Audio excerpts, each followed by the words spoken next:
Hello, everybody, and welcome back to this amazing Healing Conversations podcast. This is Gertrude Mache here in beautiful Melbourne, Australia. And I am graced with the presence of my co-host, Dr. Carlos. Welcome, welcome, welcome back. How are you today? Well, thank God I'm well. I'm alive.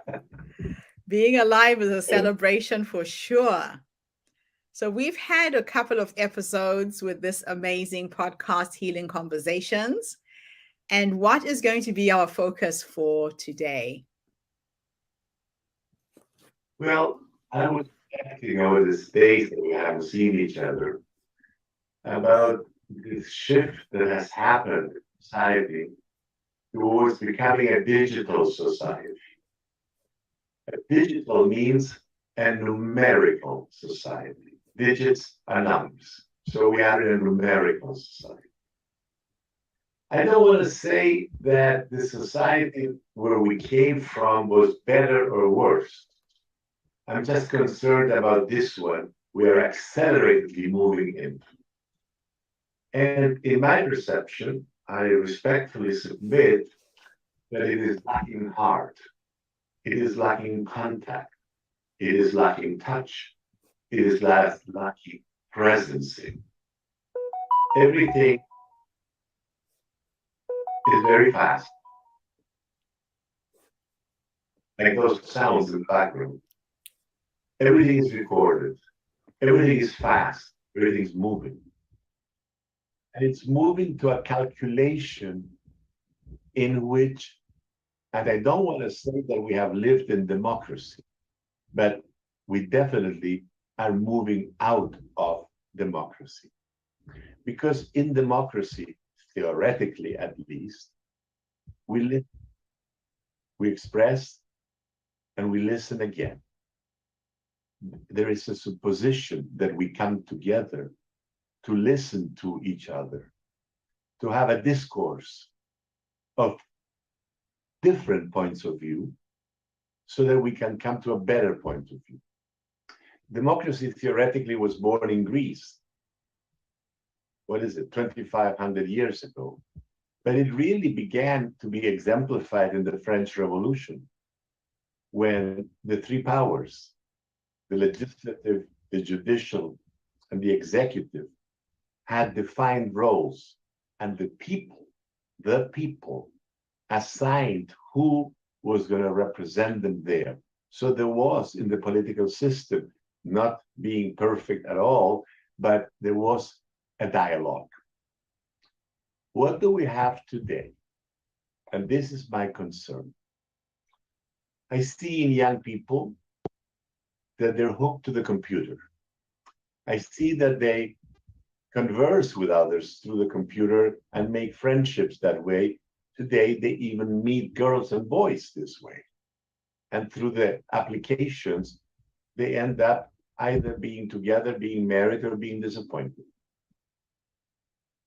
In the old days, we would be introduced. There would be an ambiance. There would be an environment. There would be some information and knowledge. And there would be definitely some art. Today, we live in this digital society, which is a culture of information. A couple gets to know because they type in the right words for the attraction of somebody else.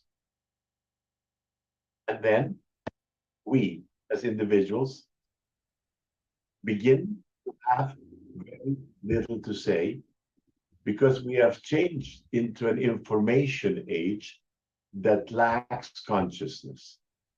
It lacks love. It lacks presence.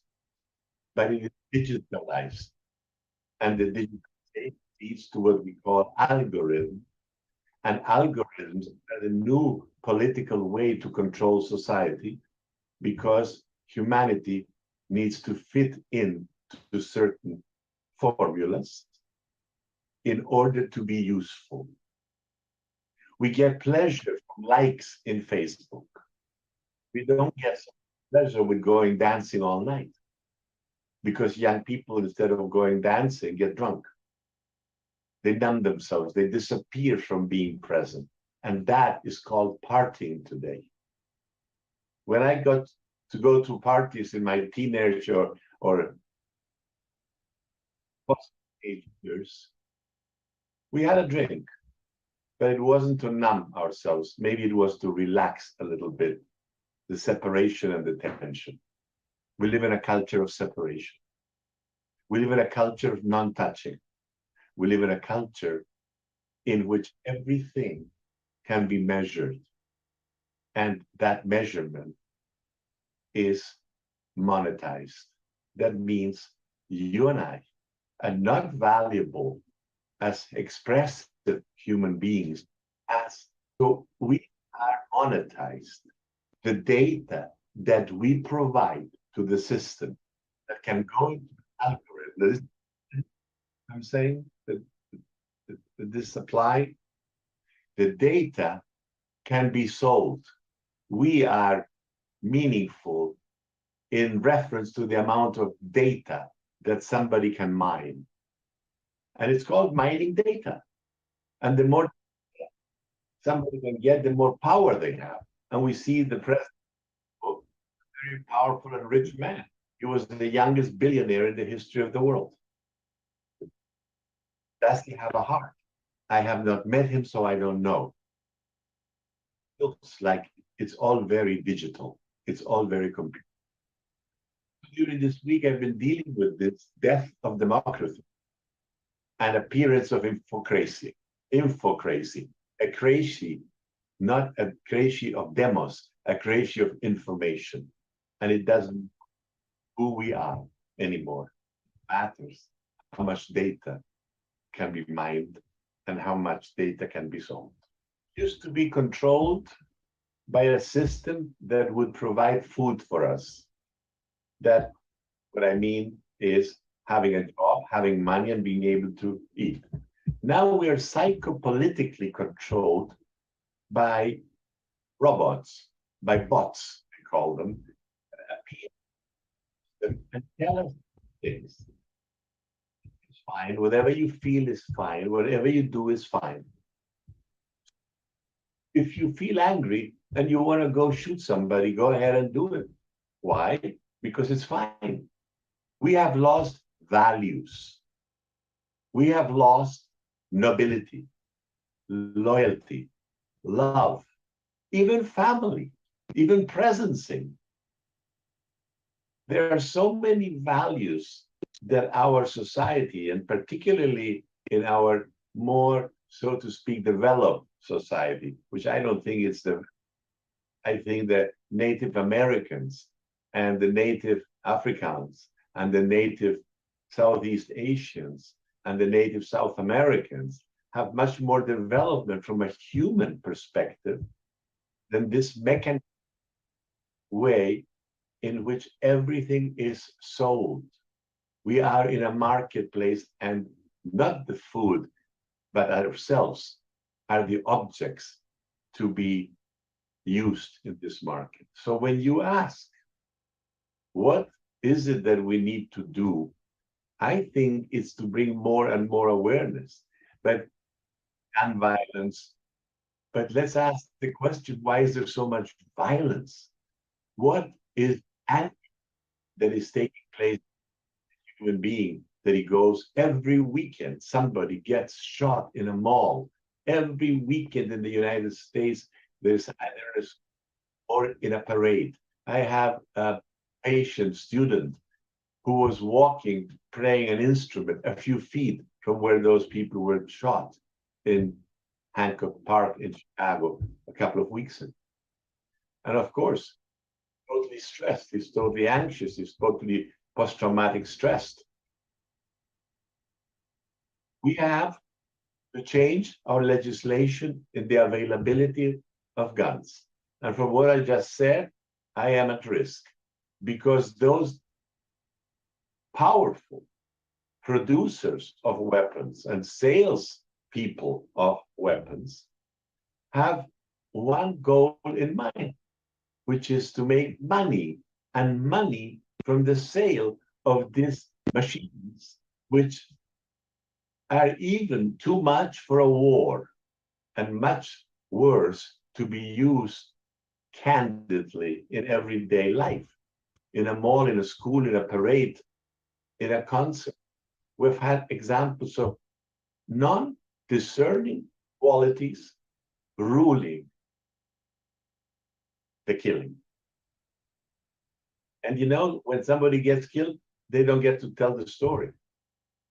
The family suffers, the friends, the environment, not sufficiently powerful as to change legislation massively, not a little bit, to appease the other side, which is in the pockets of, of terror. How can it be that with the advances in technology that we have, the advances in medicine, the advances in space,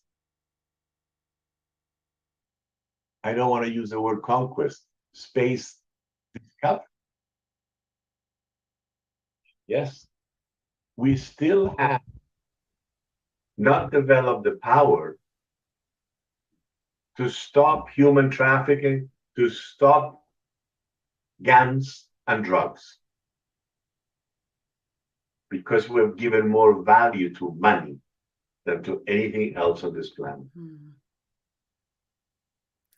It's all about the money, unfortunately. And how long is a piece of string? When does one say, I have made enough? When we look at the creators of Facebook, for example, billionaires who have made so much money they couldn't spend it in a lifetime, and yet it's never enough. So where does the madness stop? Where does humanity wake up? You know, greed used to be a capital sin. In the 80s, and there was even a movie that says greed is good. And we all, you and I, have been affected by the possession of not enough. Nothing ever enough.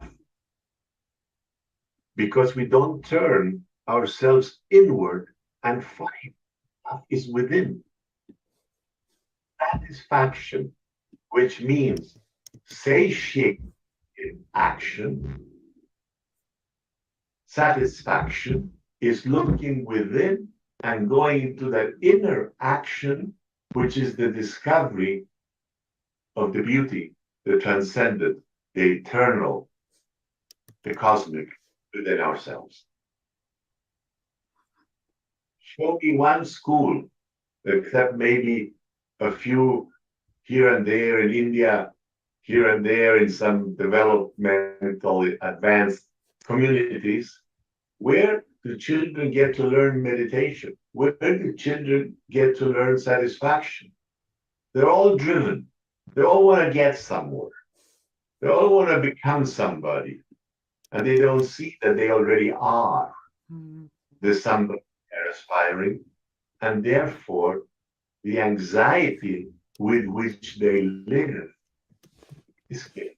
That's really sad, not being able to see oneself, to put a distance from where you are and where you want to be. A lot of youngsters are caught up in that aspirational loop of not being enough and just striving and striving for more. And that's where you see when these platforms succeed, there's no stopping point. There's no place for the creators of these platforms to realize that they have reached that goal. We're in a loop of programming, and we keep going round and round and round. And like you said, we've lost the values.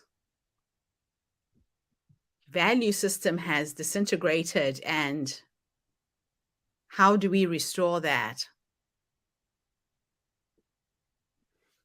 It's a very accelerated way in which you and I are using a platform to bring these ideas out. we are already entranced into the enchantment of this new way of apparent communication. You know, you and I have never met physically, but I feel close to you. Yeah. I an aspect that we know each other. Yes. There's a cognition of the other's existence. Yeah. That doesn't happen when I go on any of the platforms and I look at the superficial likes or dislikes about something.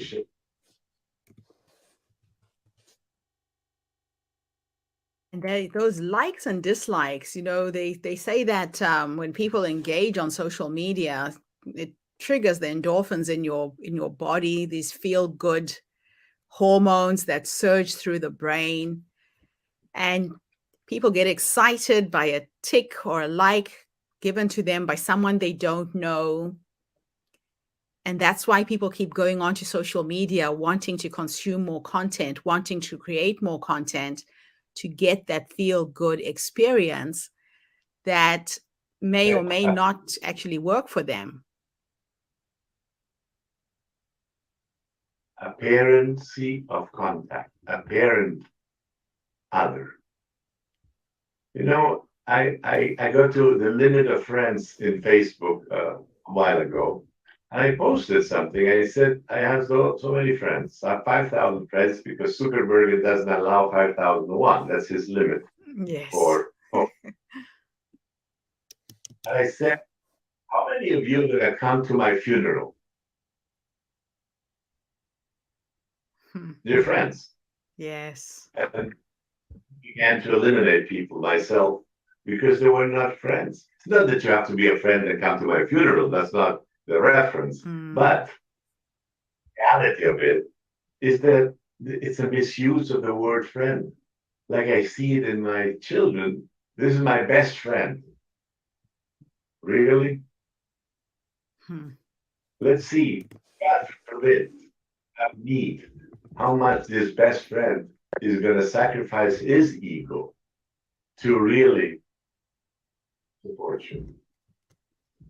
So we have come into a new world. I speak with my friends from 60 years. I say a good friend has to be 60 years at least. So my old friends, you have to be older to have 60-year friends. Yes. That's a step. And we say this is a world that we didn't have. I'm not saying our world was good. I was born after World War II, one of the greatest horrors in the recent history of humanity, notwithstanding the fact that the Inquisition and the medieval tortures were worse, or as bad at least. But we taught certain meaningful words like caring, loving, sharing, being for. And I don't see that happening. But I see a lot of media, a lot of sales. Of course, it's very easy for me to go to Amazon and order dog food instead of going to the store, lifting it, and then unlifting it when I come back. Don't get me wrong. The progress has done very good things too. But in the human aspects of development, I have my questions.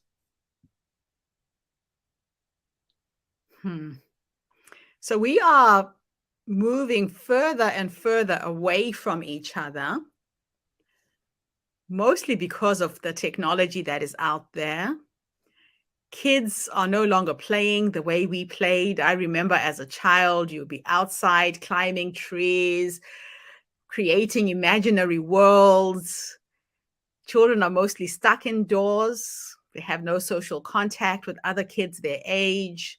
They're in front of computer terminals, playing games with strangers they don't know. And that's what you're talking about, going out and buying that bag of dog food and putting it in a cart and going to pay for it. And in the so doing, you're going to bump into other human beings. You'll say good morning. You'll talk to the teller. You'll get that human contact. So it sounds to me like we need to go back to the basics of what makes us human. Will we? we don't have a dialogue society anymore. Not that it was perfect, but at least 100 years ago had a political discourse. Today, as you well mentioned, the elections in the United States can be manipulated, and if they can be manipulated in the United States, they can be manipulated everywhere. Everywhere, yeah. And to the convenience or the advantage of what, who, and what is running the show. Because instead of asking the fundamental question, who am I? We have to ask the question, who is running me? Am I on automatic? What do I really need? What am I? Not like I'm a lawyer, I'm a doctor, I'm a teacher, I'm a husband, I'm a wife, I'm a father, I'm a kid, I'm an uncle, no, not that. Who am I essentially? And that question, I teach it in my work, in my seminars, but where have we gotten that this psychiatrist has to teach this in his seminars? What happened to the parents? Didn't they teach them who existentially they were? What happened to the schools? You know, I asked these questions from very early on, but I am very grateful for the teachers I had. The teachers I had turned my attention inwardly. And that's how I became a psychiatrist. I wanted to know about the soul because the word psyche means soul. Unfortunately, it's taken centuries for medicine to begin now to consider the existence of soul or the existence of what I call the vital identity. Not the identity that identifies with something as a flag to wave so that I'm a member of this club or this ideology or this sexuality or this race or creed or color. But am I not essentially just another point of view of the billions of points of view that exist in human form? And therefore, doesn't that bring me closer to you, whoever you are, wherever you are? Because we are sailing on this spaceship Earth, as it's been called. We are all navigating together. Nobody's higher, better, worse, lower. We're really all in this together. And if we consciousness of species, we could say, like I've said to a lot of social media, not now, not interested now. I'm going to go listen to the music. I'm going to go play with my dogs. I'm going to go be with my wife. I'm going to have a conversation of some other meaning than the monetization of reality, which is what digitalization does. In a way, let me say something very outrageous here, and I'm going to frame it as such. In a way, World War II was won by the Nazis.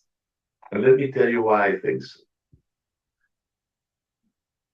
They put tattoos in people's forearms in order to classify them where they came from, who they were, and what sub race they were. Were they gay, black, were they Jew, were they Slavs, were they Asians? And it was all imprinted with a number, a code. Okay, we don't do that anymore. But every diagnosis is now a code. Every insurance is now a code. Everything is coded. Everything in life is digitized. And we're so proud. We're in the digital age. And the digital age doesn't respect who you are, only uses you to create an algorithm and apply it to the convenience of a self-perpetuating system who I have not discovered who's behind. Because we could say that the CEO of a big social media is behind, but that person doesn't have control either. Mm. He is sacrificed to the system in which we're functioning, this infocratic system in which pseudo information, and why do I say pseudo? Because a lot of the information is based on opinion, as I said before. Mm. What I like, what I feel, what I don't feel. And then this information lacks wisdom. It is pure data. Mm. And human beings, respectfully submit, you are more than a collection of variables of what they like and dislike. You and I know that if somebody listens to this, they're going to say, where's the monetization? What are they doing? Why are they talking about this? Because it can't be conceived without an ulterior motive. But we're having conversations. Hmm. Amazing. Absolutely amazing. So let's end our interview with the future solution to the crisis humanity finds itself in. How do we navigate out of this? How do we go back to ourselves? I intend to be present now, knowing that there is no anything else but now, and that the construction of the future depends on how I'm living today, right now. And therefore, I cannot imagine into the future anything that I'm not living. I cannot imagine outside of what I memory know. And notice how I say memory know. Now, in my memory, there are two different spaces. One is the collection of successive moments of now, meaning the anecdotes of my story. My story is different than your story, her story is different than his story, and so on. And yet, there is a deeper memory that I can only say by grace can be accessed and has to do with the remembrance of who we are as spiritual beings having a material adventure.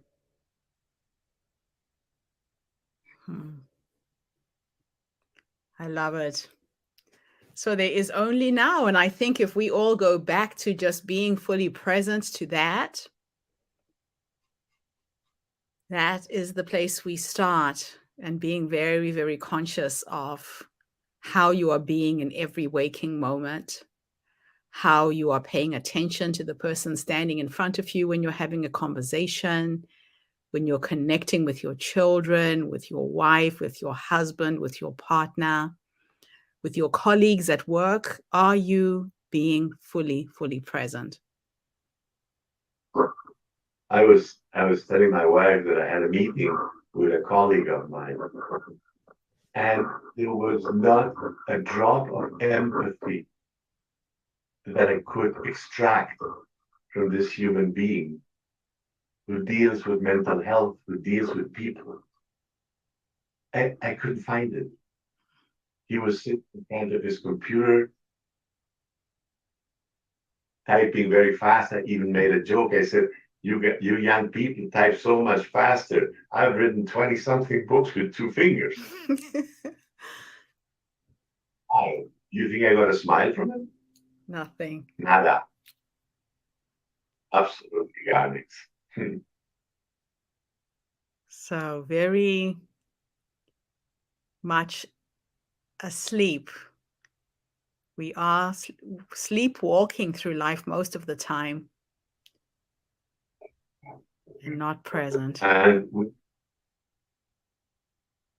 I like to call it satsang, which the Indians call it discourse of truth, holy company, being together in a good frequency, so that we can remind each other of that which we have basically forgotten who we are. Beautiful points to finish our interview for today. Dr. Carlos, thank you so much for coming online and sharing your nuggets of wisdom with me today. Thank you to everybody who's tuned in. I hope you take away some insights into how we need to be, how we go back to being who we were. Technology is a great thing, but it has a way of taking over, putting us to sleep, lulling us with entertainment to a point where we're not fully present in every waking moment. So tune in again next week when we come back with yet another interesting topic with Dr. Carlos. Have a fantastic day, morning, or evening, wherever you are in the world. And Dr. Carlos, thank you again for this amazing interview. Thank you.